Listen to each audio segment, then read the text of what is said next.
সল্টলেকে করুণাময়ী মোড়ে ডিরোজিও ভবনের সামনে পশ্চিমবঙ্গ মধ্যশিক্ষা পর্ষদের কর্মচারী ইউনিয়নের পক্ষ থেকে বিক্ষোভ।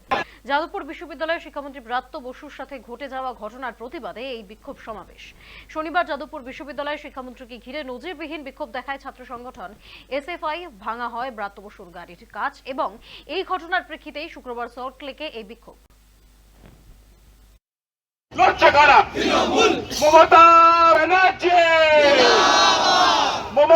গত শনিবার আমাদের প্রিয় অভিভাবক, আমাদের প্রিয় শিক্ষামন্ত্রী সঙ্গে বাম সংগঠন এবং অতি বাম সংগঠন যে নোংরা ন্যাক্কারজনক ঘটনা ঘটিয়েছে তার প্রতিবাদে আজকে আমরা রাস্তায় নেমেছি।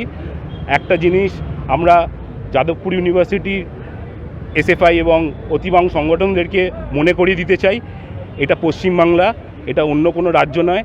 এতদিন আপনারা রবীন্দ্রসঙ্গীত শুনে এসছেন, আমাদের শুধু একবার জননেত্রী যদি আদেশ দেয় আমরাও জানি কিভাবে এসএফআই সংগঠনদেরকে ঠান্ডা করে দিতে পারি।